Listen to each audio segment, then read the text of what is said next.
오늘 하루 일과를 마치고 이 저녁에 예배에 참여한 여러분 모두에게 주님의 은혜와 평강 그리고 축복이 넘쳐나시기를 축원합니다.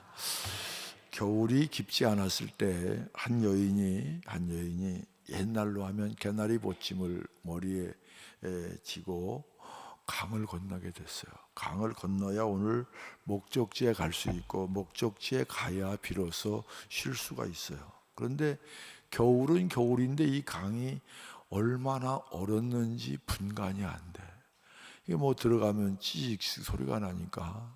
그러니까 이 여인이 걱정이 되겠어요? 되잖아요. 그러니까 이 여인이 지혜롭게 생각합니다. 무게가 한 곳에 쏠리면은 그래도 위험하니까 무게를 분산시켜야 되잖아요. 그러면 네 발로 가야 됩니까? 두 발로 가야 됩니까? 네 발로 가야 되잖아요. 그래서 이제 이 머리에 였던 보침을 허리에 차고 네 발로 엉금엉금 겨서 찬 손과 얼음을 만져가면서 강 중간쯤 왔어요. 뭐 쥐익쥐익 소리가 나는데 하여간 살살 옵니다. 그런데 맞은편 쪽에서 이 석탄을 바리바리 실은 말이 끄는 마차가 오더니 그냥 막 강으로 들어와요. 소리는 나는데 얼음은 괜찮아. 아무리 봐도 얼음이 깨질 조짐이 보이지 않아. 그러니까 이 여인이 얼마나 자기가 바보 같아요.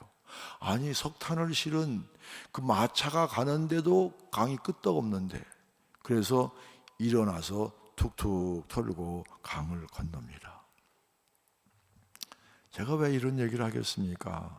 마치도 현대를 살아가는 우리 현대인들의 신앙은 이렇게 살아가. 여러분, 하나님의 약속은 변함이 없어요. 여러분이 올라서도 깨지지 않아. 여러분 인생을 걸어도 전혀 문제가 없어. 그런데 우리는 하나님의 약속에 대해서, 하나님 말씀에 대해서 조심조심 정말 조심조심 이렇게 얼음이 깨질 것 같이 생각하고 내 무릎으로 걷는 어리석은 여인, 우리는 그 여인을 어리석다 그러는데 바로 그것이 오늘 신앙생활하는 우리의 모습은 아닙니까? 여러분, 너무 많은 사람들이 하나님의 약속을 매우 신중하게 살피며 조심조심 기어가듯 살아갑니다. 하나님의 약속은 깨지지 않습니다. 그 약속 위에 내가 서도 결코 내려앉지 않습니다. 믿음으로 사시는 여러분들 되시기를 바랍니다. 당시의 문제는 뭐였습니까? 예루살렘 백성들이 포로 생활에서 돌아와서 성전을 재건한 후에 공로의식에 사로잡혔습니다. 우리가 이 정도 했으면, 하나님을 위해서 이 정도 일했으면 이제 하나님께서도 인정해 주실 거야. 우리만큼 하나님께 열심히 일한 사람이 어디 있어? 그 하나님께 열심히 일했으니까. 아니, 안 믿는 바벨론도 저렇게 잘 살고 안 믿는 바벨론의 문화도 저렇게 발달했는데 이제 하나님이 우리를 축복해 주실 거야. 우리를 축복해 주시면 우리는 부자가 될 것이고, 그리고 우리를 축복해 주시면 우리를 그토록 억압했던 페르시아는 망할 거야. 근데 실제 어땠습니까? 부자가 되었습니까? 아니요. 페르시아가 망했습니까? 아니요. 그랬더니 이제 이스라엘 백성들이 이렇게 얘기합니다. 도대체 어찌된 일이냐? 성전을 짓고 충성을 다했는데 기대했던 것이 헛일이구나 하면서 하나님을 원망합니다. 17절 후반절입니다. 너희가 말하기를 모든 악을 행하는 자는 여호와의 눈에 좋게 보이며 그에게 기쁨이 된다며 또 말하기를 정의의 하나님이 어디 계시냐 함이니라. 나쁜 짓 하는 자가 하나님께 착하게 보이고 하나님께 기쁨이 되는구나. 하나님이 어디 계시냐? 하나님이 살아계시냐? 하나님이 살아계시다면, 하나님이 계시다면 하나님은 나쁜 짓 하는 사람의 하나님이시구나. 나쁜 짓 하면 할수록 기뻐하시는구나. 거기다 또 뭐라고 그럽니까? 정의의 하나님이 어디 계시냐? 정의의 하나님이 어디 계시냐?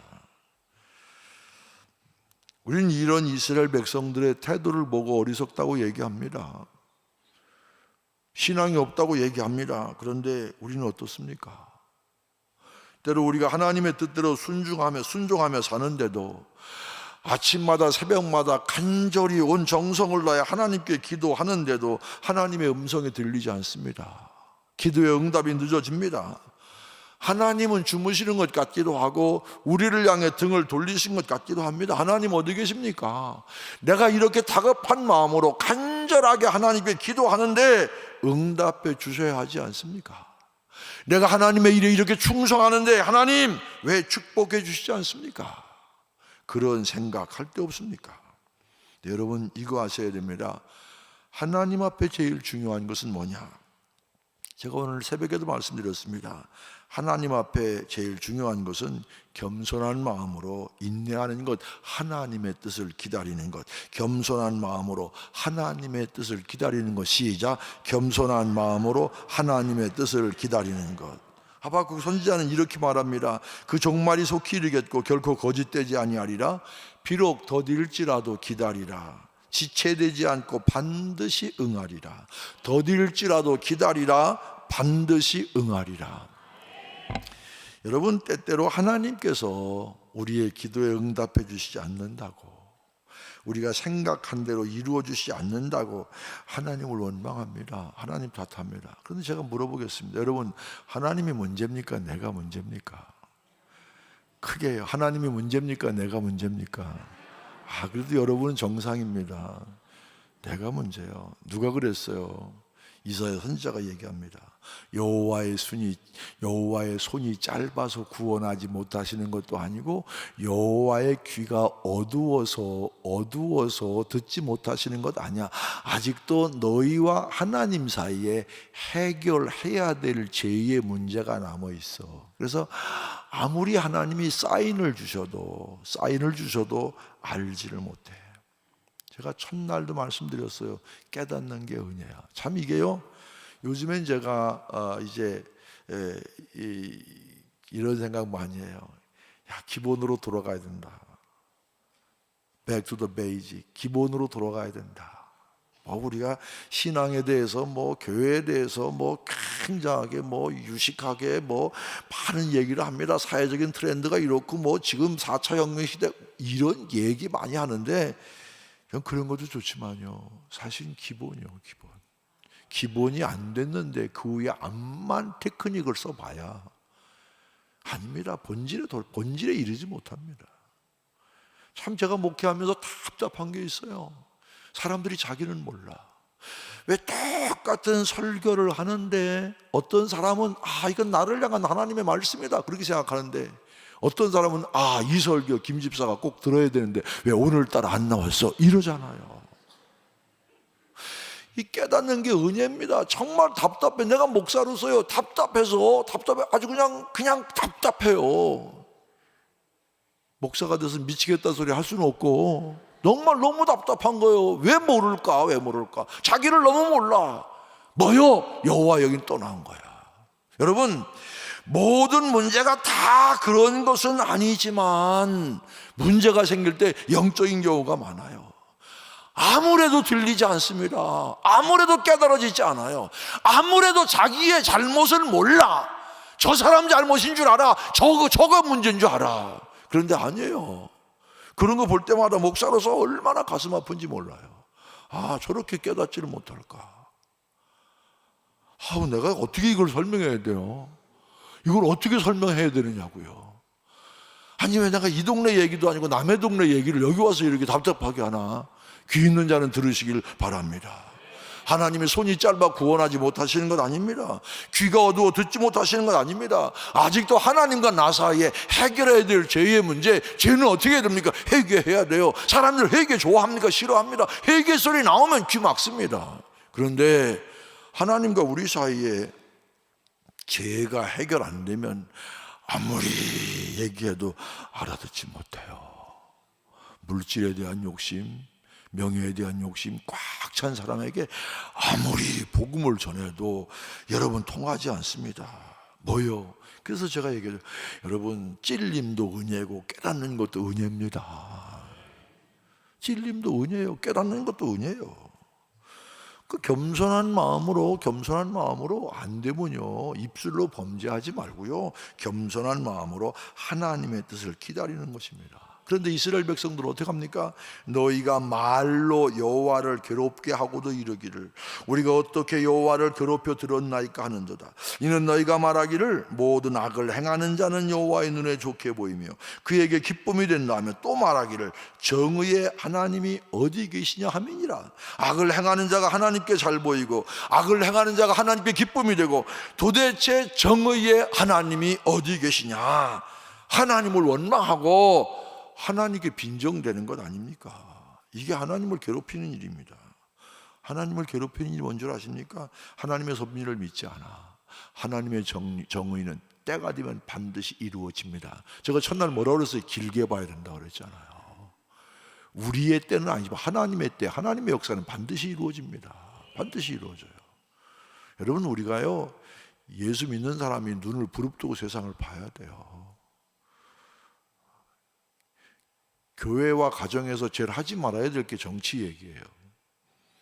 정치 얘기하면 부모와 자녀 사이에도 논쟁이 일어나. 교회도 마찬가지예요. 그런데 그 얘기는 안 하지만 우리 정신 눈 부릅뜨고 봐야 돼요. 세상을 똑바로 봐야 됩니다. 정말 세상이 제대로 되고 있는가? 하나님의 정의가 이루어지고 있는가? 하나님의 뜻을 믿지 않는 것, 제가 말씀드렸죠. 부모가 제일 답답할 때가 언제입니까? 조건 없이 자녀를 사랑해서 권면하는데 자녀가 도무지 부모의 뜻을 믿어주지도 않아, 따라주지도 않아, 불순종합니다, 의심합니다. 그럴 때 얼마나 답답합니까? 하나님이 제일 기뻐하시는 것은요 믿음입니다. 믿음이 없이는 하나님을 기쁘시게 하지 못하나니. 하나님은 어떤 사람을 제일 예뻐하실까요? 믿음 있는 사람. 그럼 이 믿음은 어떤 믿음입니까? 상황이 어찌되었던, 상황이 암울하고 상황이 불가능하게 여겨져도 나는 믿습니다. 나는 주님이 지켜주실 줄로 믿습니다. 나는 끝까지 주님이 인도해 주실 줄로 믿습니다. 이게 믿음입니다. 여러분 분명히 아세요? 하나님은 당신을 끝까지 믿어주는 사람을 통해서 역사하십니다. 일하십니다. 일을 이루십니다. 누가복음 7장 보면은 백부장의 종이 병이 들어 죽게 됐습니다. 여러분, 이 백부장은 보통 사람이 아니에요. 그냥 100명의 지휘관 정도가 아닙니다. 어느 주석책에 보면 오늘의 연대장급에다 그렇게 얘기한 급도 있어요. 백부장의 집에 종이 있었어요. 종. 말씀드렸죠. 종은 뭐냐? 이건 소유물입니다. 인격이 없어요. 근데 백부장의 종이 병들었는데 예수께 와서 내 종의 병을 고쳐주십시오 간구했어요. 참 이게 기가 막힌 얘기입니다. 아니, 죽으면 그건 묻으면 돼. 그걸 끝나. 책임이 없어. 그런데 여러분, 사회적인 그래도 괜찮은 지위에 있는 이 백부장이 한낱 야인에 불과한 예수님께 가서 명령하지 않았어요. 간구했어요. 그러니까 이 종의 덕망을 봅니다. 예수께서 감동을 받으셨을까요? 감동을 받으셨을까요? 감동을 받으셨잖아요. 그러니까 내가 가서 고쳐주겠다 그랬어요. 그랬더니 그 다음 보세요. 백부장이 펄쩍 뜁니다. 아닙니다, 주님. 오실 필요 없습니다. 친히 우리 집에 오심을 나는 감당하지 못하겠습니다. 오직 말씀만 하옵소서. 명령하시면 병마가 그대로, 아멘할 준비하세요, 그대로 쫓겨갈 줄로 믿습니다. 이게 복음서의 평행 대구, 평행 본문에 보면 이렇게 나와요. 내 위에도 상관이 있고 내 아래도 종이 있습니다. 근데 내 아래 수하에 있는 군사 보고 가라 하면 가고 오라 하면 옵니다. 하물며 주님께서 병마에게 명령만 하시면 그대로 병마가 순종해서 쫓겨갈 줄로 믿습니다. 그러니까 여러분, 예수님이 깜짝 놀랐습니다. 그러면서 뭐라고 말씀하십니까? 내가 이스라엘 중에서 이만한 믿음을 만나보지 못했다 그랬습니다. 이 당시 이스라엘은요 전문 신앙인들이 얼마나 많았어요. 대제사장도 있었습니다. 오래 예수 믿고 지도자가 된 장로들도 있었어요. 율법학자들도 있었습니다. 서기관들도 있었습니다. 또 열심당원들도 있었습니다. 아주 대단한 사람들이 많이 있었지만 예수님 말씀하십니다. 내가 이스라엘에 이만한 믿음을 가진 사람을 보지 못했다. 무슨 얘기입니까? 말씀만 하시면 그대로 될 줄로 믿습니다. 이게 바로 예수님을 감격시켰어요. 자, 그러면 우리도 여기서 하나 착안하게 됩니다. 그러면 예수님을 감격시키고 싶다면 우리도 이런 믿음을 가져야 돼요. 조급하게 원망하지 말고 예수님 믿음으로 나가는 자를 통해 역사하시는데, 하나님 당신께서 끝까지 나를 통해 역사해 주실 줄로 믿습니다. 그래서 어떤 사람은 이렇게 얘기합니다. 하나님이 도와주시지 않으면 실패할 일들만 하라. 이것이 주님을 기쁘시게 하는 일이다. 그게 될까요? 그게 우리 힘으로 될까요? 이건 세상 사람 다 그렇게 얘기합니다. 근데 그게 아니고 믿음의 사람은 주님께서 역사하시면 반드시 됩니다. 왜? 내가 할 수 있는 것, 내 힘으로 되는 것은 내가 하는 것이지만 내 힘으로 할 수 없는 일을 하는 것, 이게 하나님이 하시는 일이고, 이게 우리의 믿음 가진 주의 백성을 통해서 하나님이 하시는 일인 줄로 믿습니다. 제가 1988년도에 4월 첫 주 4월 2일인지 3일인지 그렇게 부임을 했어요. 춘천중앙교회. 그때 제 나이가 1948년 제가 10월생이니까 39년 6개월 정도 됐을 때입니다. 다 뭐 장로님들도 다 우리 연세가 많으셔요. 장로님도 연세가 많으니까 제가 어렵겠어요. 산전수전 다 겪은 장로님들. 저희 교회 금년 역사가 몇 년이라고요? 121년이에요. 그러니 얼마나 사실 제가 힘들겠어요. 그래서 제가 평생, 여기 장로님들도 계시지만 용서하고 들으세요. 내가 장로님들한테 안 잡히려고 한 걸음 반 앞서가느냐고 내가 평생 고생한 사람이 하나도. 장로님이 생각하지 못하시는 것. 제가 가끔 그래서 장로님, 내가요 교회 본질적인 이런 일 갖고 내가 힘들고 하는 거 얼마든지 참는데 별것 아닌 것 같고 나 에너지 쓰는 거 너무 억울해요. 내가 큰 교회라고, 뭐 안양교회에 비하면 우리 교회는 조그만 교회지만요, 내가 뭐 큰 교회라고 하루 4끼 먹습니까? 나는 내 온 에너지를 정말 이 교회에 의해서 정말 건설적인 일에 쓰고 싶습니다. 소모적인 거, 별것 아닌 것, 이거 너무 억울해요. 제가 그랬어요. 가서 제가 장로님들하고 많이 대화했습니다. 여름에 세미나도 하고 겨울에 또 기도원에 1박 2일 가면서 어떻게 하면 우리 교회가 정말 모교회로서, 그렇잖아요. 모교회가 좀 뭐 있어야 남을 퍼줄 거 아닙니까? 뭘 좀 있어야 줄 거 아닙니까? 우리 임 목사님이 인상은 좋으신데 내가 오늘 알았는데 승부근성이 강하시대. 나도 승부근성은 남에게 지지 않아요. 지는 건 싫어해. 일단 붙었다 하면, 내가 애직 안 하면 안 붙지만 붙었다 하면 지는 건 싫어해. 모교회라고 그러는데 내가 보니까 얘 아니야. 뭐 교회 하드웨어도 마찬가지고 여러 가지가. 그래서 장로님과 수시로 논의합니다. 그래서 제가 가서 제일 먼저 한 일이 장로님을 3파트로 나눠가지고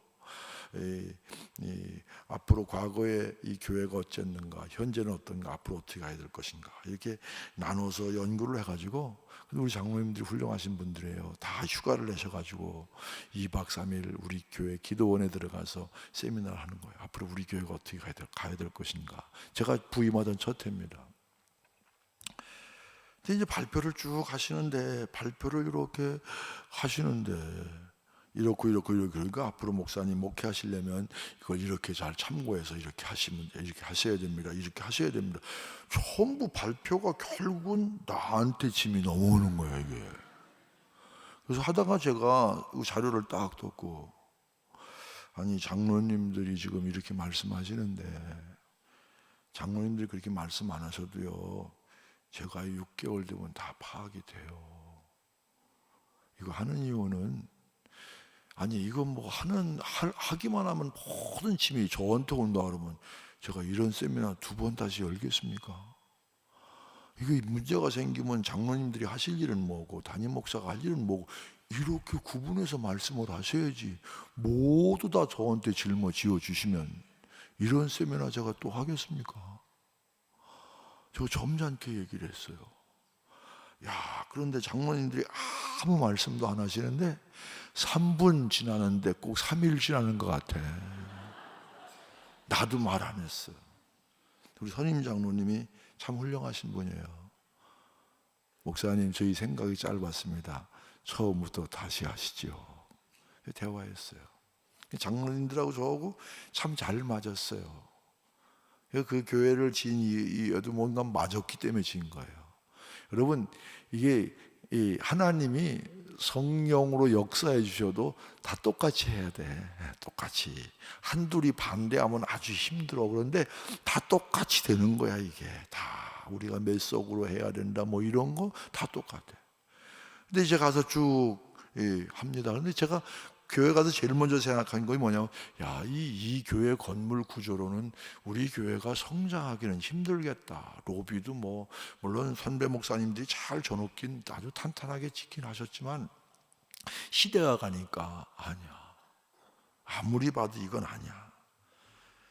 그래서 이 교회 건축을 해야 되겠다 그렇게 생각하고, 근데 가자마자 그런 얘기하면 장로님들이, 역사 오랜 장로님들이 가자마자 그 얘기하면 저를 좀 이상하게 보시지 않겠어요? 제가 또 그런 눈치는 있잖아요. 아무 소리 안 하고 그냥 돌아다니는 게, 시간 있을 때마다 어디 땅 괜찮은 데 없나. 아니, 그것까지 장로님들이 못 다니게 하실 건 없잖아요. 내가 기도하며 다니는데. 우리 장로님, 지금 원로 장로님 되셨는데 그분이 그 땅을 내놓으셨어요. 이 임야인데 한 2,000평을 내놓으시면서 그 가운데 30평은 해서 600평으로 마음대로 지면은 나머지 주차장하고 그러면 아마 우리 목사님 교회 지실 거다 그러고 내놓으셨어요. 사실 그거 내놓으시기 전에 제가 알아봤어요. 우리 본래 있던 땅이 한 1,200평 되는데 거기에 적어도 제가 좀 교회다운 교회를 좀 해보려니까 최소한도 2,500평에 3,000평 필요한데, 그 내가 지적도를 다 떼어보니까, 지적도 떼어본다고 누가 뭐라 그럴 건 없잖아요. 내 마음이니까. 떼어보니까 한 20필지 이상이 돼요. 당장 돈도 없지만 여러분, 알박기라고 들어보셨나요? 그거 걸리면 쓸데없는 소모 되잖아요. 근데 역사가 오랜 교회는요, 변화를 싫어해. 제가 또 우리끼리 얘기지만 내가 배운 게 있잖아요. 오래된 교회일수록 변화를 싫어해. 그러니까 변화에 대한 얘기하려면 갑자기 얘기하면 되는 게 없어. 그래서 나는 이제 와서 이제는 말할 수 있다. 이제 와서 얘기지만 나는 뭐 하고 싶은 얘기 있으면 연초부터야. 장로님, 이게 우리 인력 구조가 이렇게 되는데 내년엔 부목사 하나 더 둬야 되겠어요. 시간만 되면 얘기해. 시간만 되면. 그러면 연말에 내년에 인력 하나 늘릴까 안 늘릴까 회의 안 해. 그냥 알아서 예산 세워와. 1년 내내 내가 얘기하니까. 그러니까 여러분, 긴급한 변화일수록 갑자기 얘기하면 안 되는 거예요. 그래서 제가 7, 8년 동안 장로님들하고 씨름을 했어요.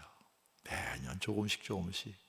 그래서 2,000평 받았는데 이거 갖고 안 되겠어요. 그래서 4,000평을 사서 6,000평을 만들어 놓고 기다리는 거예요. 그런데 그게 뭐가 묶였느냐면 이게 공원비 좀 묶였습니다. 지금 춘천에 이 체육관과 박물관이 들어있는 자리가 그 자리예요. 괜찮은 자리거든요. 아무리 해도 이게 풀리지가 않는 거예요.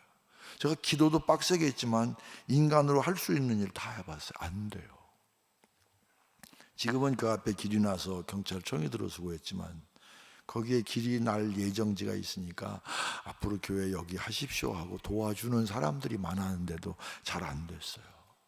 문중 땅 한 10,000평 살려고 문중 땅 하다가 석 달 기다렸다 그것도 안 됐어요.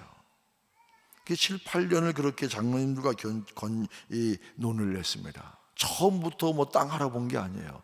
이 교회를 여기 져야 되는데 증축을 해야 될 것인가. 뭐 그렇게 한 1년은 이게 증축에 너무 아주 여기다 짓더라도 뭐 다 허물고 다시 짓는 거 요거 하다 또 1년 지나고 그 다음에 또 뭐 꼭 여기다 할 필요 뭐 있어? 다른 데 나가는 것도 검토해보지. 이러고 7, 8년 만에 이제 합의를 봐서 아무데나 필요한 땅에 한다. 그래서 그때 이 그린벨트 안에 잡종지가 한 2,000평 되고 주위에 이 연병장 썼던 한 7, 8천 평 연병장이 있고 그 위에 작은 임야가 있는 그 어떤 사립학교에서 매입한 이 땅이 나왔어요. 참 등골에 땀이 나는 얘기인데요. 춘천에 처음으로 복음이 들어왔을 때 처음으로 속회로 모였던 데가 퇴성골인데 그게 지금 우리 교회가 다시 찾아온 퇴계동이 바로 그곳입니다. 바로 그 자리다 그렇게 얘기할 수 없지만 거기 어디에 옛날 첫 시작한데 우리가 다시 오게 됐어요. 그래서 그 땅을 사는 거예요. 근데 뭐 하여튼 나중에 이 앞에 있는 국방부 부지까지 다 해서 한 18,000평을 샀어요. 근데 저는 다른 건 몰라도 김대중 대통령께 참 감사한 게 있는데 그분이 그린벨트를 풀어주셨어. 땅을 살 때는 참 싸게 사는데 사실은 그 뒤에 아파트가 들어와서 금년 11월 달에 대림 아파트가 약 2,900세대가 들어옵니다. 바로 저 인근이요. 그 단지에서 우리 교회로 통로가 났어요. 이렇게 남의 일에 좋은 일이면 좀 환하게 웃으세요. 뭐 박수 칠 것까지는 없고. 그래 거기에 땅을 일부 팔고 우리 교회 가운데로 여러분 그 사진 보셨지만 철도가 지나가잖아요. 그 지금 교회에 지금 남아 있는 게 한 10,000평이에요. 그 이제 그 땅을 사가지고 이제 다 설계를 합니다. 설계도 그냥 한 게 아니라 지명 공모를 했습니다. 설계사들을 다 원하는 것 다 하고 그 가운데 우리가 4회사에 지명권을 주고 지명 받은 사람들은 우리가 거기 당선된 사람에게는 설계권을 주고 나머지에는 응모한 사람들은 우리가 얼마씩 주겠다 공고를 했어요. 그리고 4회사를 우리 장로님과 제가 다녀봤어요. 교회 이 설계하면서 혹시 담배 피면서 설계하지 않나? 그것까지 다 검사했어요. 그래서 이 건축학과 교수들 다 해서 이 지명권 빼서 제일 우리 장로님들이 참 대단하신 분들이에요. 우리 춘천이라고 그러니까 아주 시골인 줄 알고 시골은 시골이지 뭐 우리끼리 얘기지만 춘천 사람이 없으니까 하는 얘기지만 춘천 시골은 시골이지 뭐. 그러니까 뭐 어디 했던 거 카피해 갖고 적당히 해 갖고 싼 값에 들어온다. 아주 유명한 건축회사예요. 우리 그거 안 했어요. 6만 원에 감리비까지 한다는데 안 했어요. 제일 많이 쓴 8만 원, 감리비까지 11만 원 들어가는 그 당시에 비싼 설계를 우리가 봤어요. 그리고 그 설계사와 함께 그 설계에 당첨된 사람과 함께 우리 장로님 2분과 함께 저하고 미국을 투어했습니다. 전통적인 교회, 현대적인 교회를 다 보면서 앞으로 우리 교회를 어떻게 질 것인가 참 고심을 많이 했어요. 그리고 1997년 12월 날 우리는 12월 첫째 주일이 당회 구역회를 합니다. 그 구역회 예산 통과까지 다 하고 저희가 이 인도네시아에 개척한 교회 창립 행사가 있어서 제가 떠났습니다. 제가 떠나고 나서 구역회까지 다 하고 떠나고 나서 1997년 뭐가 왔어요? IMF가 왔잖아요. 자 이제 98년 10월 달에는 착공을 한다 이런 계획으로 10년을 왔잖아요. 근데 IMF가 터진 거예요. 이게 착공을 해야 되나 말아야 되나. 이때 참 제가 목회하면서 외로웠어요. 왜? 어떤 사람은 하라고 그러고 어떤 사람은 말라고 그러고 다 믿을 만한 사람들이야. 뭐 회사도 넘어지고 교회도 부도 나는데 뭐 지금 할 필요가 뭐 있어 기다려 그런 사람이 있고 야 지금이 기회야 지금 해봐 이러는 사람도 있고 이럴 때 그냥 나는 좀 가만히 있고 장로님들이 드라이브를 걸으시면 나도 못 이기는 척하고 그냥 따라가면 되는데 우리 장로님들은 입 꽉 다물으시고 다 저만 쳐다보세요. 어떤가. 그러니까 제가 많이 힘들고 외로웠어요. 기도하는데 참 하나님이 이런 생각을 주시는 거예요. 하나님은 이때에 우리나라에 IMF가 올 줄을 하나님은 아셨을까 모르셨을까 그런 생각. 여러분 이게 애들 생각이지 이게 어른 생각이냐고요. 그 생각이 머리에 스쳐요. 아셨어요. 그럼 그거 아시고 10년 동안 이걸 준비시켰다면 어려움은 있겠지만 하나님이 외면하지 않으실 거야. 나는 무식해서 IMF는 잘 모르지만 10년 동안 준비시키신 하나님, 난 그분을 보고 간다. 그분을 간다. 여러분, 홍수에 퍼올리는 물은 흙탕물이지만 가뭄의 깊은 샘을 파고 퍼올리는 물은 생수입니다. 기공 예배를 드립니다. 나는 그때 기억이 안 나는데 후배들이 제가 많이 눈물을 흘렸대요. 저는 여러분 IMF 때 기공 예배를 드리면서 저는 비장한 각오예요. 내가 우리 교인들한테도 고백하지 못하는 것들이 있어요. 제가 그때 어떤 마음으로 했는지. 근데 후배가 하나 예배 끝나는데, 목사님, 우리 지역의 모교회인데 모교회를 건축하는데 우리가 헌금을 드립니다. 그래서 제가 나중에 그 건축 재정부장한테 물어본 게 아니라 그분이 보고하는데 보니까 1,000만 원이야, 1,000만 원. 그런데 그 교회 1년 예산이 얼마인 줄 아십니까? 1억 2천인가 그래요. 1억이 조금 넘는 교회야. 그런데 1,000만 원을 헌금을 했어요. 하지만 얼굴을 감동받은 얼굴을 좀 하세요.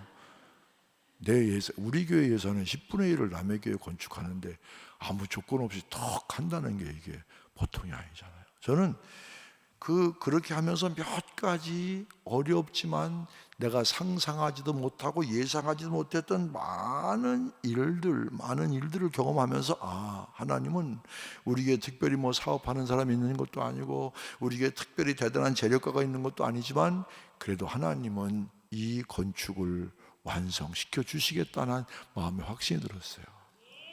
여러분, 예산의 10분의 1을 냈잖아요. 근데 문제는 그 다음입니다. 10년이 지나서 2009년에 그 교회가 또 교회 건축을 한다고 3월 1일이 주일인데 날 보고 와서 기공 예배 설교를 하래. 얼마나 부담이 되겠어요. 얼마나 부담이 되겠어요. 저 혼자 부담할 거 뭐 있어요. 다 아는 사실인데.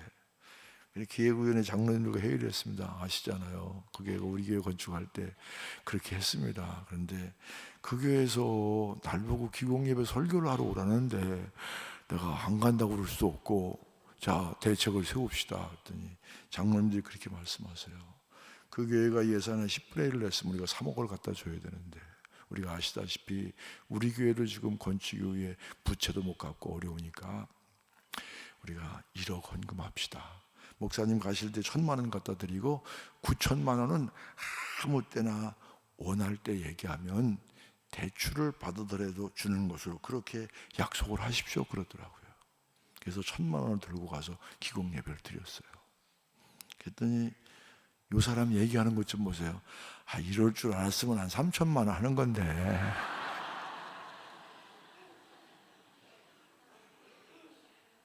저는 그 후배가 평생 제가 잊지 못하는 후배예요.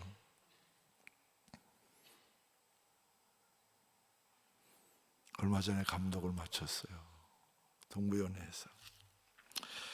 천국은 침노를 당하나니 침노하는 자는 빼앗느니라. 믿음만 붙잡고 나가는 사람 천국을 소유하게 될 줄로 믿습니다. 믿음은 그런 겁니다. 그런데 여러분, 우리가 믿음이 있다고 하면서 세상에 좋은 것, 돈, 건강, 지위, 명예, 권력, 이런 것을 믿음보다 더 좋아하지는 않습니까? 그런 것 있으면 믿음 없이도 세상을 살 수 있다고 생각하지는 않습니까? 그런 것 가진 사람, 믿음 없이 사는, 그런 것 가지고 사는 사람들을 믿음 있다고 하는 내가 부러워하지 않습니까? 여러분, 아무리 좋은 건 많이 가져도 이 세상의 삶이, 제가 결론은 내일 저녁 예배 드립니다. 이 세상의 삶이 다인 줄 알고 사는 사람처럼 불쌍한 사람 없어요. 지나고 보니까 하나님께서 진짜 사랑하시는 사람은요, 동서남북 다 막아놓고 하나님만 바라보게 하는 사람, 하나님만 붙들게 하는 사람, 하나님만 의지하게 하는 사람, 하나님만 붙잡게 하는 사람. 왜 그렇습니까? 하나님이 능력의 근원이시고 하나님이 능력의 통로입니다. 히브리 격언은 이렇게 얘기합니다. 앞뒤 좌우가 다 막혔느냐? 하늘을 바라보라. 하늘은 너희를 향해 항상 열려 있느니라. 그러니까 우리가 누구를 봐야 돼요? 하나님 봐야 돼요. 위를 봐야 돼요. 문제를 보고 이 장벽을 보고 이런 것만 보고 좌절할 것이 아니라 위를 봐야 돼요. 하나님을 봐야 돼요. 제가 82년 가을에 유학을 갔습니다. 공부도 잘 못하는데 하여간 또 시험은 제가 잘 봤어요. 그래서 학교에서 요구하는 토플을 내니까 그정 더 안 봐도 되겠다. 그래서 유학을 갔어요. 아니 그래서 내가 영어를 좀 하는 줄 알았어요. 영어가 안 되더라고요. 거기서는 영문 타자도 많이 연습을 했어요. 근데 매뉴얼을 쓰다가 거기 가니까 그때 컴퓨터가 발달되지 않았을 텐데 전동 타작인데 검은 것, 흰 것, 수정 이 카트리지를 갈아 끼는 거예요. 그게 좋다고 샀는데 얼마나 예민한지 그냥 대기만 하면 막 나가. 그러니까 숙제 몇 페이지 하는데 몇 시간이 걸리는 거예요. 참 어려웠어요. 주일날도 교회 갔다 와서 제가 내일 리포트를 하고 있는데 똑똑 두드리면서 누가 찾아왔어요. 누구냐고 그랬더니 한국에서 같이 유학 온, 제가 서울대학교라고는 얘기 못하고 국립S대학교에 언어학과를 나오고 신학을 한 전도사가 찾아왔어요. 그 언어학을 하니까 영어도 잘하고요, 불어도 잘하고 독일어도 잘해요. 그래서 이제 교회 다녀왔느냐고 그래서 나 교회 다녀왔다고. 요 앞에 있는 미국 교회 다녀왔다고. 자기는 그래요. 목사님 저 오늘 참 희한한 경험했어요. 내가 학기 초라 사실 차도 없고 그때는 우리 유학생들 다 낡은 차 끌고 다녔지만 차가 없으니까 먼 곳에 이런 슈퍼마켓을 못 가고 바로 길 하나 큰 길 건너면 그 앞에 울프스 마켓이라는 마켓이 있어요. 그건 편의점보다는 크고 슈퍼마켓보다는 작은 중간형 사이즈예요. 이 친구가 이제 거기 가서 유학생들 되면 제일 먼저 뭡니까? 환율 계산해서 싸고 좋은 거 찾잖아요. 전부 초반은 다 그래요. 그 갖고서 이제 소고기 캔을 사갖고 온 거예요. 소고기 캔을 사갖고 열어보니까 처음엔 먹을만한데 조금 더 먹어보니까 가시가 나오고 조금 더 먹어보니까 뼈가 나오고, 그게 다시 보니까 소고기 자는 크게 써 있는데 그 밑에 개밥 이렇게 써 있는 거예요. 왜요? 조금 싸게 먹으려고. 저는요 영어는 잘 못해도 개밥은 안 먹었어요. 왜? 여러분 슈퍼마켓 가보면 뭘부터 봐야 돼? 위에 보면 개밥 파는 데지, 사람밥 파는 데 그거 먼저 봐야 되잖아요. 조금 손해 안 보려고 조금 요거 머리 계산하고 하다가 개밥 먹는 인생 평생 제 마음속의 교훈이에요. 너무 따지지 마세요. 너무 계산하지 마세요. 그분이 영어를 몰랐습니까? 난 그분을 폄하하는 얘기 아닙니다. 난 그 사람이 평생 제게 귀한 교훈을 줬어요.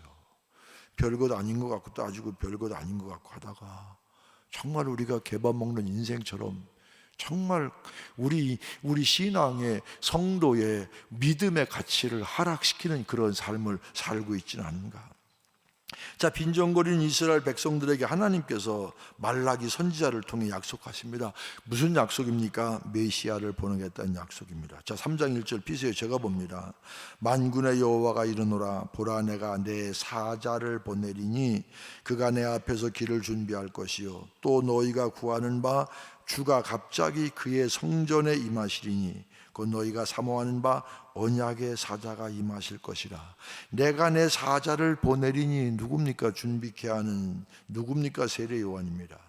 너희가 구하는 바 뭘 구했습니까? 문제 해결을 구했잖아요. 주가 갑자기 성전에 임하리니 누굽니까? 예수입니다. 문제 해결사 예수 그리스도가 이 땅에 오시면 무엇이 진짜 축복이고 무엇이 진짜 영광인지를 알게 될 것, 이 얘기입니다. 그러니까 메시아가 이 땅에 와서, 여러분 지금 메시아에 대한 얘기입니다. 예수가 이 땅에 오시는 그 얘기를 지금 하고 있습니다. 2절입니다. 그가 메시아입니다. 그가 임하시는 날을 누가 능히 당하며 그가 나타나는 때에 누가 능히 서리요. 그는 금을 연단하는 자의 불과 표백하는 자의 잿물과 같을 것이라. 그가 은을 연단하여 깨끗하게 하는 자 같이 앉아서 레위 자손을 깨끗하게 하되 금은같이 그들을 연단하리니 그들이 공의로운 제물로 나 여호와께 바칠 것이라. 너희는 축복과 번영을 기대하지만 메시아는 이 땅에 와서 할 일이 뭐냐? 제가 여러분께 여쭤볼게요. 여러분, 주님이 이 땅에 와서 하신 사역 가운데 가장 핵심되는, 가장 본질적인 사역이 뭡니까? 대답 안 하실 줄 알았어요. 여러분, 이 땅에 오셔서 주님이 기적도 행하셨어요. 병도 고치셨어요. 말씀도 가르치셨어요. 다 많은 사역했지만 병자를 위로하셨어요. 인간의 인권에 대해서 많이 세워주셨어요. 그런데 정말 예수님이 하신 것 가운데 가장 중요한 것은 대속의 역사 아닙니까? 우리의 죄를 깨끗함, 정결케 하기 위해서 예수가 임하시는 곳에 항상 깨끗함의 역사가 나타납니다. 아무리 더럽고 아무리 썩은 곳이라도 예수의 보혈이 임하게 되면 정결케 되는 줄로 믿습니다. 이게 예수님의 이 메시아가 이 땅에 와서 하신 핵심적인 사역이에요. 우리가 어떤 죄를 지었든, 우리가 지은 죄가 아무리 추악해도 보혈의 역사가 나타나면 정결케 되는 줄로 믿습니다. 깨끗게 되는 줄로 믿습니다. 이게 예수님의 가장 핵심적인 사역이에요. 첫 학기에 이 설교학을 배웠어요. 그때 제가 그때는 이 설교학의 트렌드가 스토리텔링입니다. 얘기 쭉 하고 메시지를 전해요. 그게 다 나와서 설교를 하고 그 설교에 대해서 이밸류에이션을 다 합니다. 그걸 다 모으면은 이 사람은 내용은 어떻고 억양은 어떻고 이런 거 전부 평가가 그냥 도표로 나와요. 그러니까 상당히 그 사람들이 합리적으로 설교를 이렇게 준비하는 과정부터. 근데 제가 미국 사람들이 한 설교 다 기억이 안 나는데 딱 한 사람 설교만 기억이 나요. 긴 설교도 아니었습니다. 여러분, 이 동물 가운데 냄새 지독한 동물이 뭐죠? 스컹크입니다. 스컹크는 굉장히 냄새가 지독해요. 그래서 이 고속도로를 가다가 죽은 스컹크 있으면 비켜가야 돼. 왜? 타이어에 그게 묻으면 냄새가 안 빠져. 타이어 버려야 돼. 그 스컹크는 아무리 싸나운 짐승이라도 엉덩이만 딱 들이대면 다 도망가. 왜? 그거 한번 맞으면 냄새가 안 빠지니까, 견딜 수가 없으니까. 역사적으로 언제 스컹크가 제일 많이 죽었느냐 하면, 지금 그 사람 지금 설교를 내가 여러분께 간단히 소개하는 거예요. 언제 제일 많이 죽었느냐 하면 동쪽에서 서쪽으로 철도가 놓일 때 스컹크들이 보니까 어느 날 갑자기 뭐 검은 게 그냥 칙칙북북하면서 오는데 괴물이 나타나니까 대장이 다 스컹크를 집합시킵니다. 철도 양변에 오는 기차를 향해서 엉덩이를 다 들이대고, 야, 가스 발사 준비. 그러다가 채워 죽은 그런 스컹크가 미국 역사상 가장 많이 죽었답니다. 아니, 그 사람 얘기가 사실은 모르겠어 내가. 근데 가끔 캠프장에 가면은 스컹크가 나타납니다. 먹을 것 때문에 뒤지기도 하고. 근데 어떤 때 캠프 지도자가 이 청소년들을 데려갔다가 그 리더가 스컹크에 맞은 거예요. 그 냄새가 얼마나 독합니까? 일은 해야 되는데. 그러니까 이 수영장에 가고 이 샤워장에 가서 피가 나도록 문지르는데도 냄새가 안 빠져. 근데 한 사람이 지나가면서 이렇게 얘기합니다. 그 스커그 냄새 빠지려면 도마도 주스나 도마도 케찹을 묻히면 빠집니다. 그렇게 지나가는 거예요. 그 수영복 차림에 내가 슈퍼마켓 가서 발라요. 그러더니 냄새가 싹 빠지더래. 그러면서 맨 마지막에 이렇게 얘기해요. 예수의 피는 우리의 죄가 어떠하든지 어떤 죄든지 깨끗이 씻어주십니다. 설교 끝하고 내려간 거예요. 사실은 맨 스컹크 얘기하면서 그렇게 우리를 재미있게 하고는 메시지는 맨 마지막 요 한 줄인데, 난 지금도 그분의 설교를 잊지가 않아요. 예수의 피는 어떤 지독한 죄든 깨끗이 씻어 주십니다. 여러분, 우리의 생활이요, 우리의 의지로 정화될 수 있습니까? 안 됩니다. 예수가 들어가야 됩니다. 여러분, 왜 이제 참 그래요. 제가 목회하면서 보니까 제일 골치 아픈 사람, 제일 은혜 받기 힘든 사람은 자기 의가 강한 사람이야. 참 이게 곤란해, 이거 곤란해. 나 정도면 준수하지 이렇게 생각하는, 그 회개가 안 되는 거예요. 회개가 안 되는데 무슨 은혜가 있습니까? 정말 불쌍한 사람이야. 야, 어떻게 자존감이 없으면 저렇게 잘못했다 소리를 못할까? 죽어도 안 해, 죽어도 안 해. 처음에는 내가 얄밉다가 나중엔 불쌍하더라고요. 어떻게 저렇게 인생을 살았을까? 여러분, 내가 기준이면 안 되는 거예요. 내가 예수가 기준이요, 예수가 능력이요. 여러분, 강한 자가 되고 싶으십니까? 깨끗해져야 하나님이 쓰실 줄로 믿습니다. 내 힘, 내 능력이 아니라 하나님의 능력으로. 저는 그래 후배들에게 이렇게 얘기합니다. 야, 주의 일은 욕심으로 하는 게 아니라 사명으로 해야 돼. 사명으로. 욕심으로 하면 병들어. 뭐 그냥 기회 되면 하는 거고, 안 하면 그만이지. 그게 목숨 걸 일이 뭐가 있어요? 목사면 다지. 그 이상 뭐가 목숨 걸 일이 있어요? 이렇게 얘기하시면 아유, 지 할 건 다 했으면서. 나는 할 건 다 했지만요, 난 감독도 혼자 나와서 혼자 했으니까 별로 선거는 안 해봤어요. 학교 이사장 할 때도요, 선배들이 그냥 씌운 거지 내가 그거 하겠다고 난 전화 한 통 한 적이 없어요. CBS 이사장이 10대고요 한 표 차로 되고 안 되고 하는데, 나랑 하겠다고 경쟁하겠다고 나왔던 사람이 하다 안 되니까 자기 입으로 저 사람 시킵시다 그래서 투표도 안 했어. 그난 뭐 쉽게 했어. 근데 한 번도 나는 그게 하나님이 내 인생에서 내게 주신 것이다, 난 그렇게 생각 안 해요. 제가 CBS 이사장 할 때 뭐 어떻게 이렇게까지 했습니까? 하다 보니까 여기까지 왔지. 이게 내 인생의 꼴은 아니었어. 뭡니까? 하나님이 내게 소명으로 주신 걸 하는 거지 욕심으로 하는 게 아닙니다. 여러분, 내 힘, 내 능력으로 아니라 하나님 능력으로. 하나님은요, 제가 깨끗하다는 얘기는 아닙니다. 깨끗한 자를 쓰십니다. 왜 그렇습니까? 큰 집에는 금그릇과 은그릇뿐 아니라 나무그릇과 질그릇도 있어. 귀하게 쓰는 것도 있고 천하게 쓰는 것도 있나니, 그러므로 누구든지 이런 곳에서 자기를 깨끗하게 하면 귀히 쓰는 그릇이 되어 거룩하고 주인의 쓰심에 합당하며 모든 선한 일에 준비함이 되리라. 교회나 사람이나 깨끗하고 정결해야 하나님이 쓰시고, 하나님이 쓰셔야 강한 사람, 하나님이 쓰셔야 강한 교회가 될 줄로 믿습니다.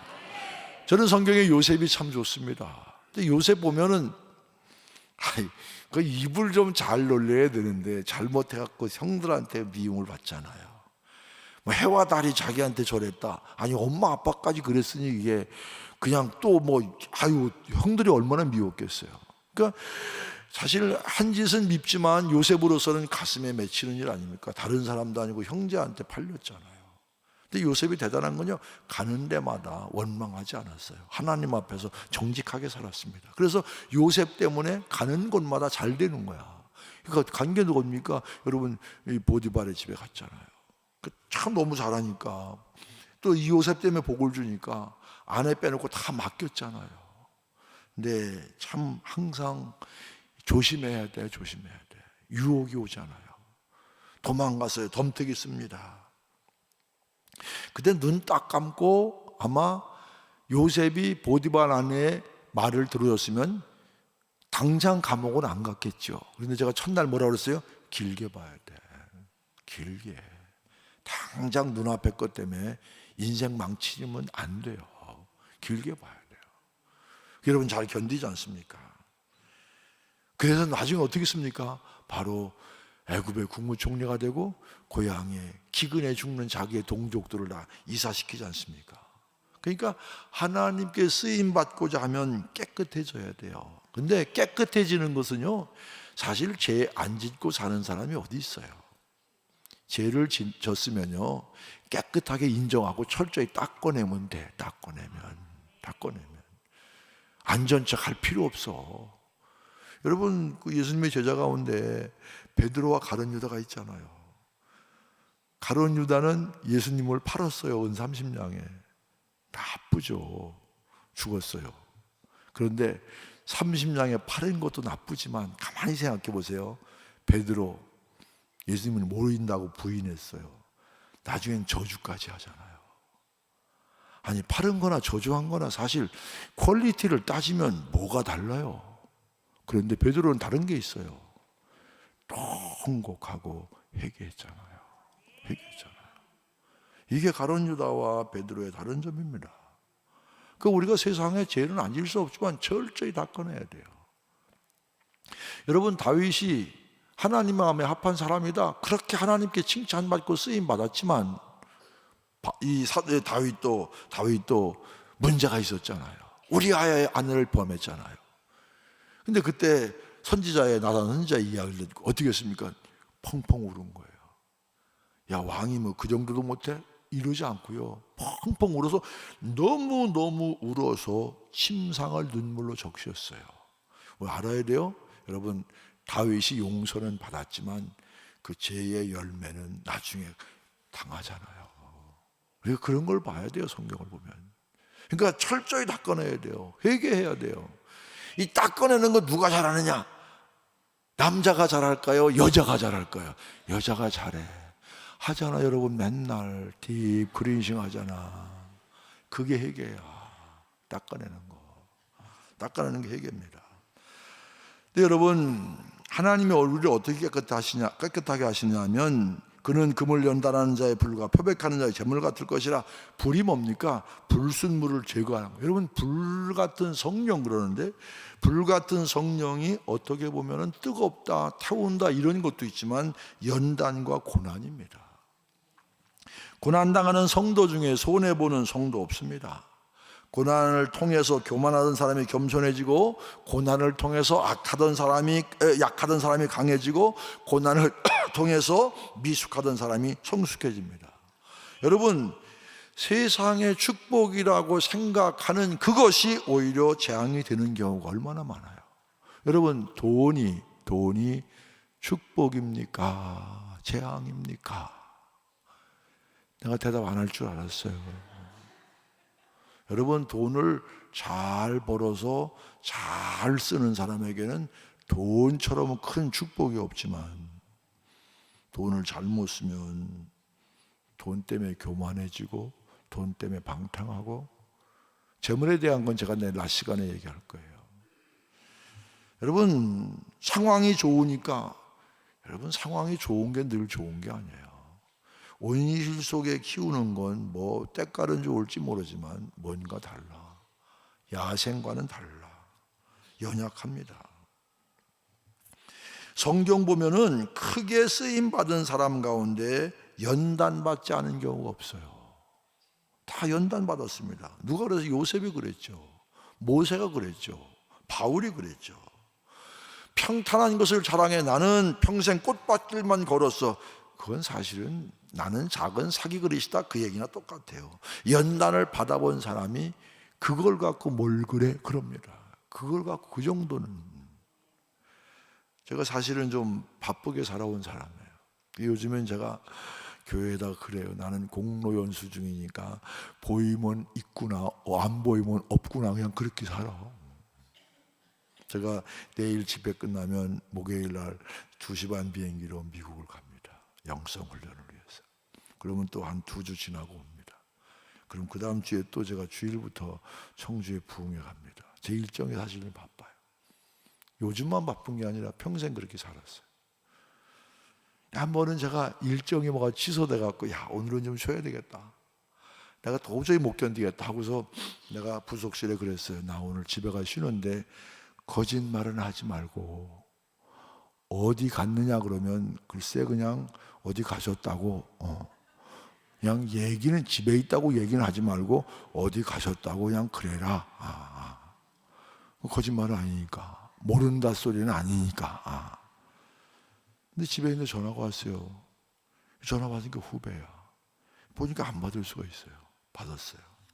어디 있느냐고 그래. 나 오늘 너무 피곤해서 집에서 쉬려고. 제가요 지금 가는 길이래. 난 약속 안 하고 오는 사람이 너무 싫어. 정말 싫어. 너무 싫어.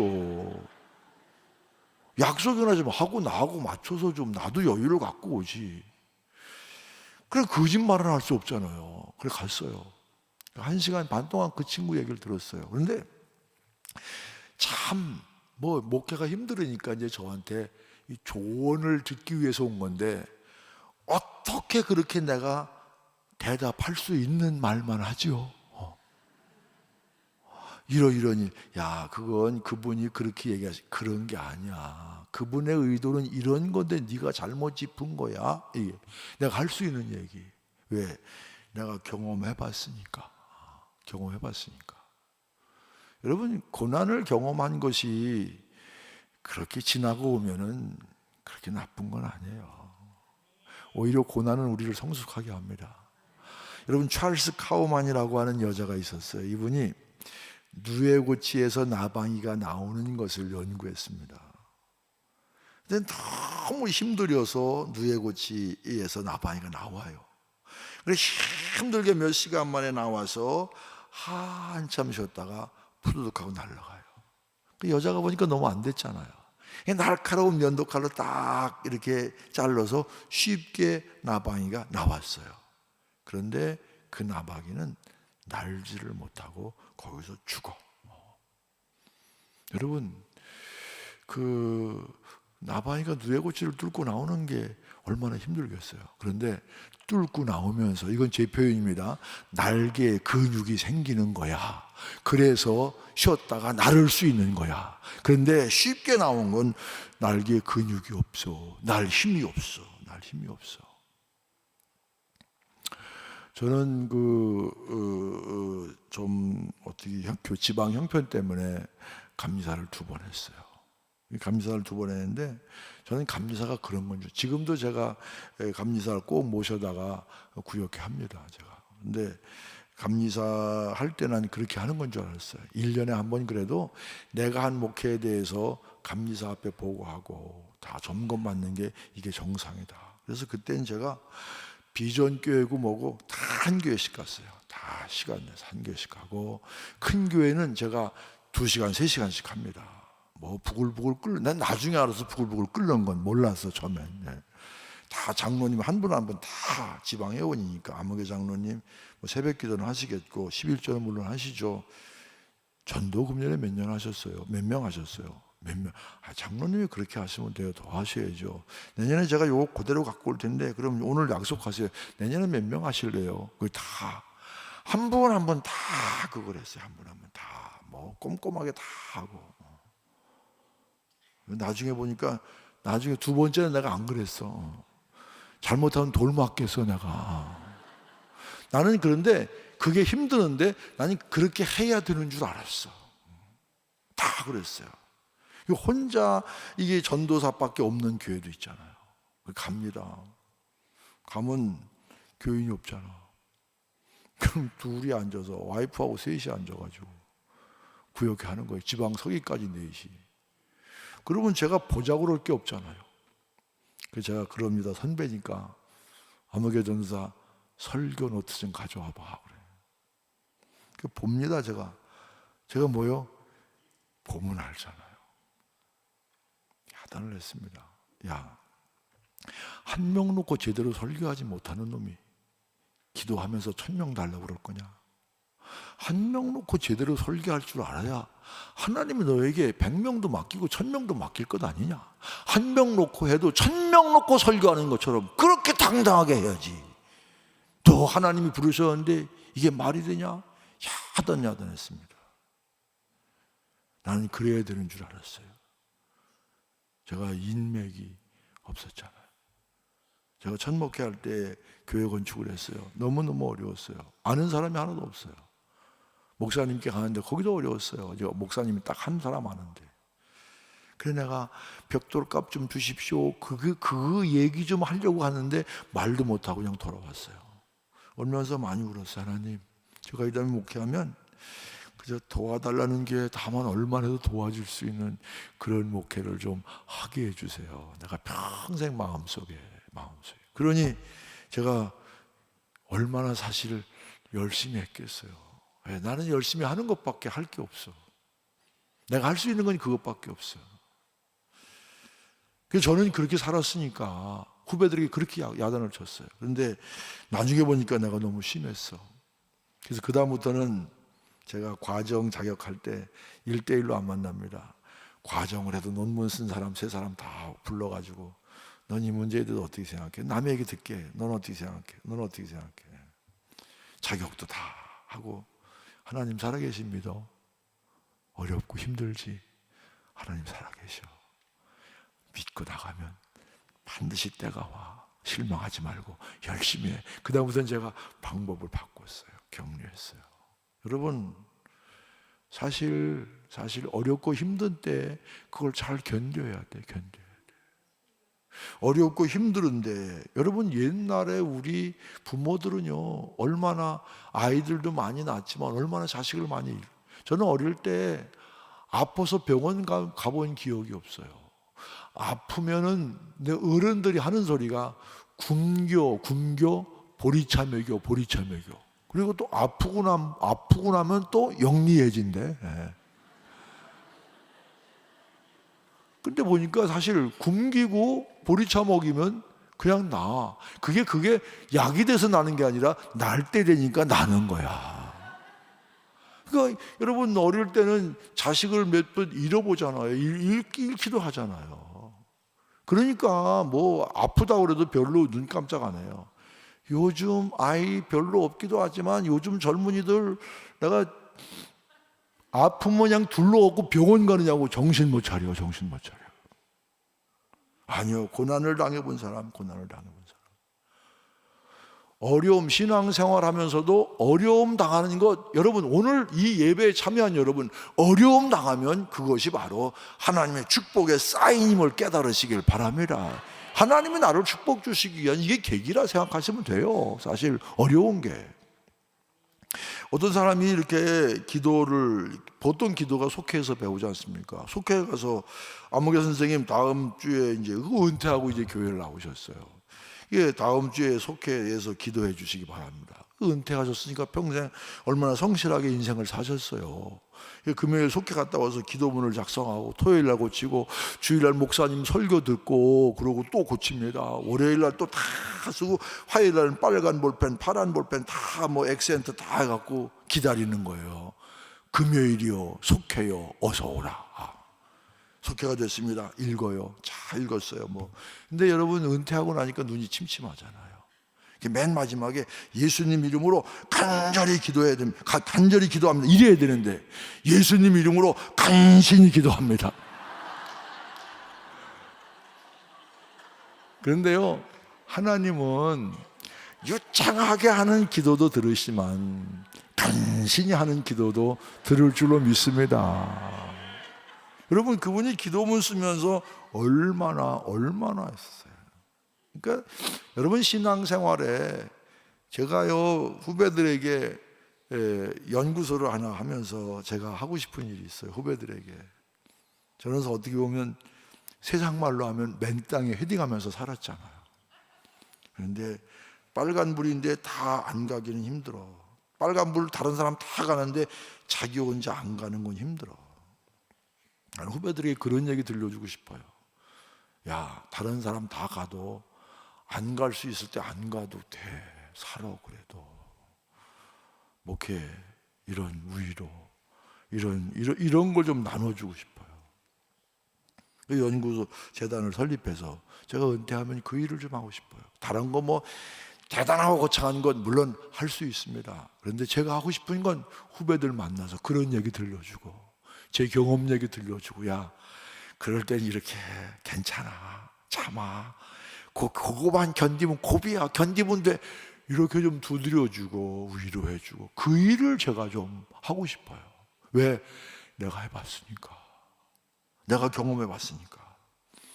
연단을 받아본 사람, 또 말년에 또 교회에 불까지 났잖아요.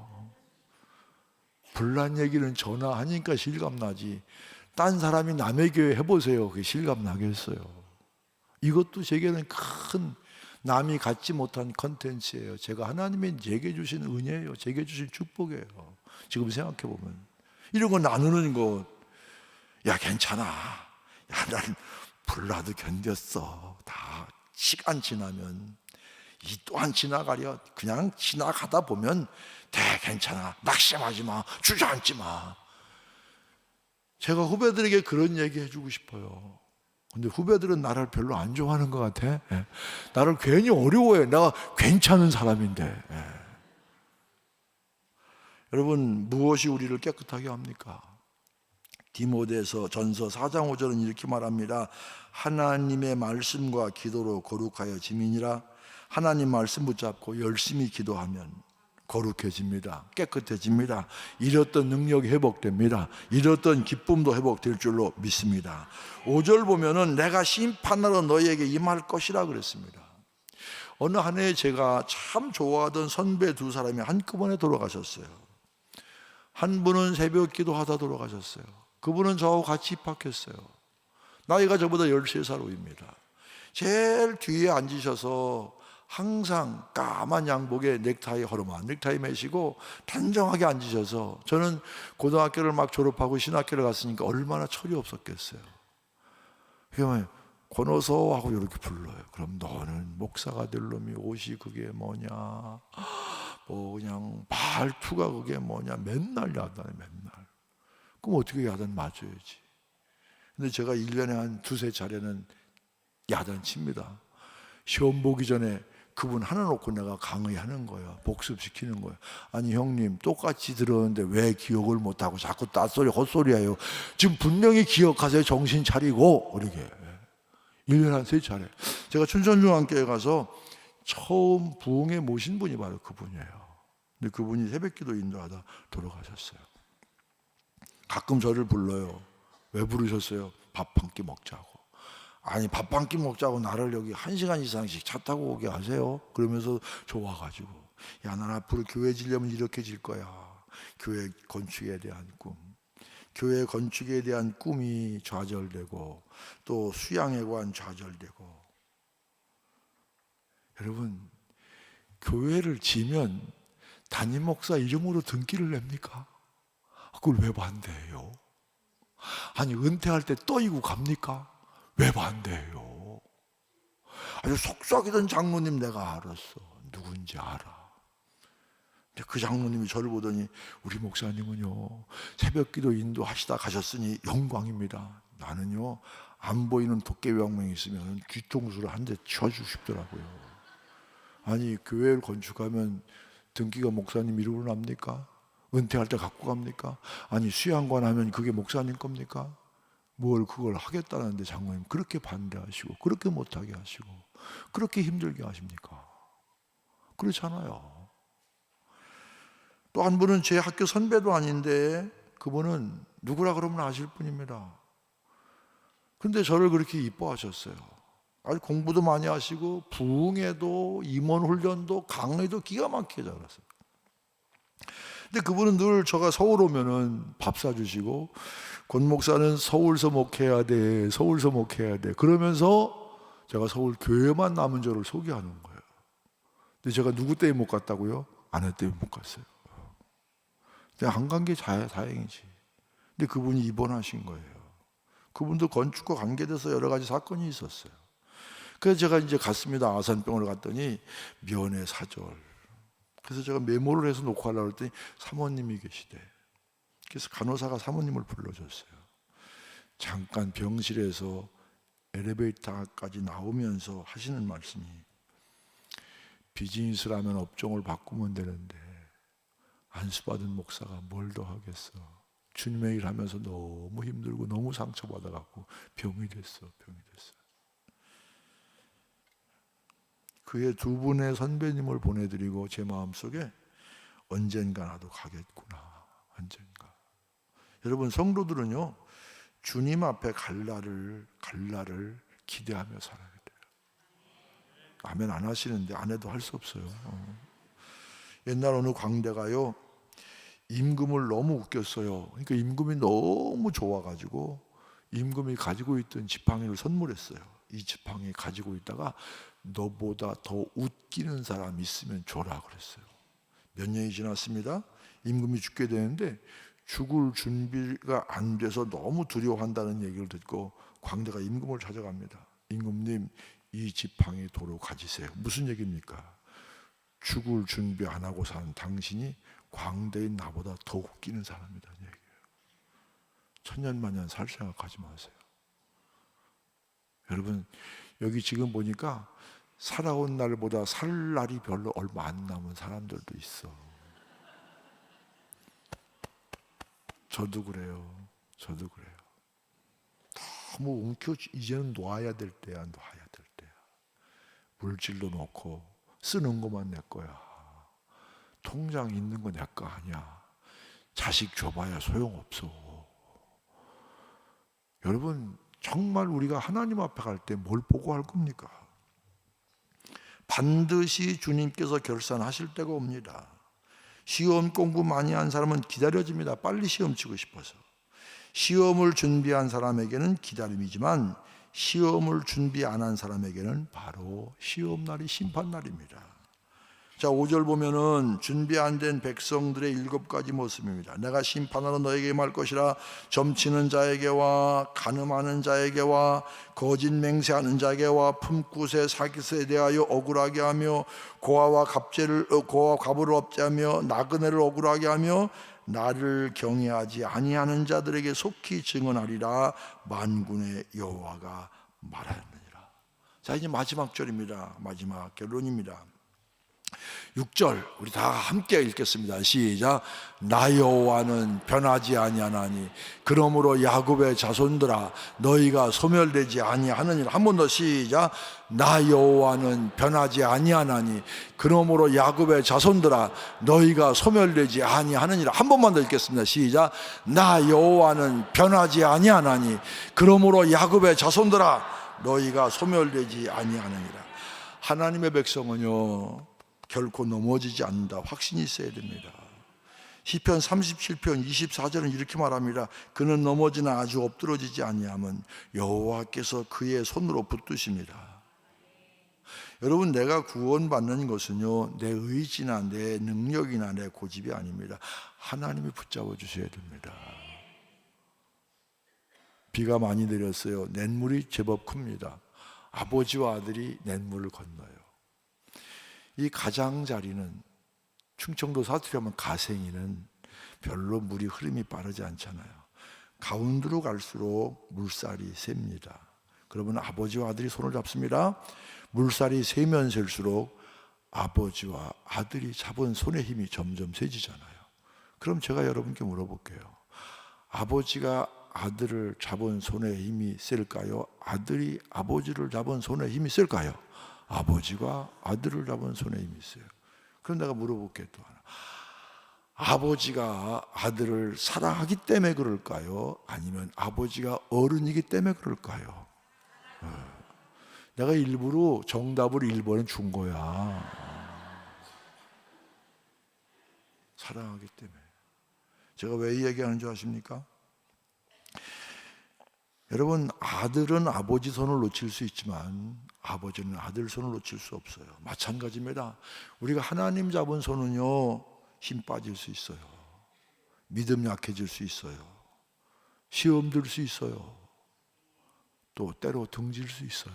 그러나 우리를 하나님이 잡으시면 결코 하나님은 놓지 않으시는 하나님, 놓지 않으시는 하나님. 확신하고 살아야 돼요. 어떤 경우라도, 어떤 경우라도, 물살이 새든 위기가 내 앞에 닥치든.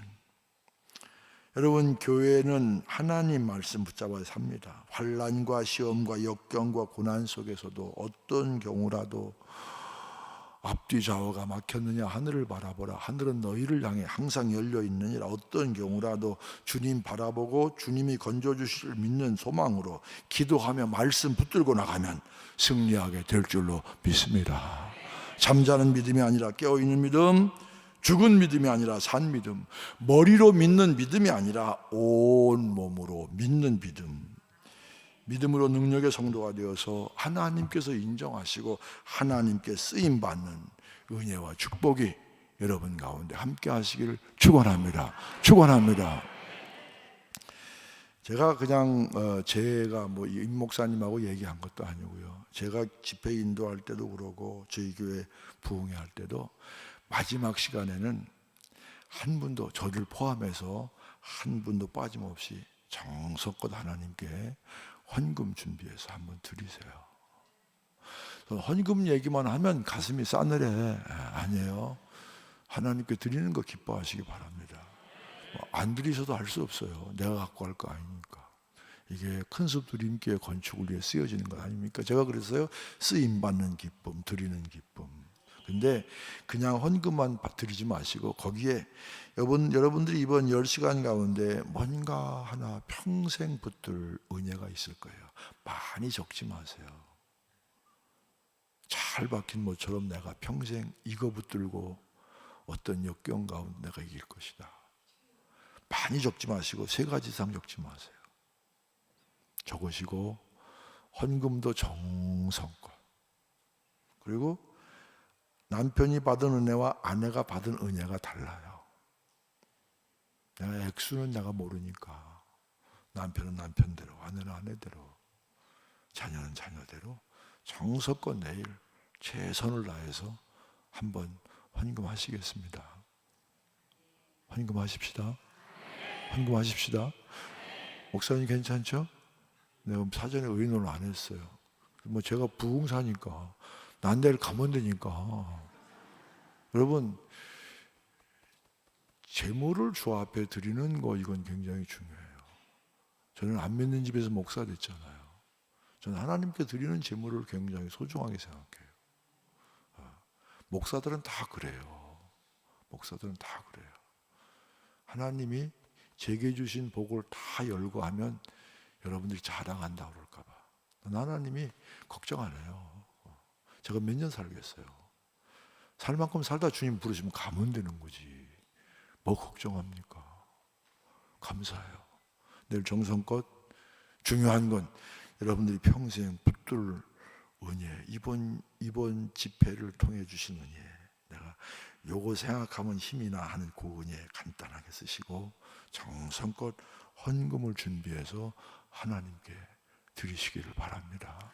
그래서 내일 우리 큰숲 드림교회 건축에 쓰임 많은 기쁨, 드리는 기쁨이 여러분 가운데 넘치시기를 축원합니다.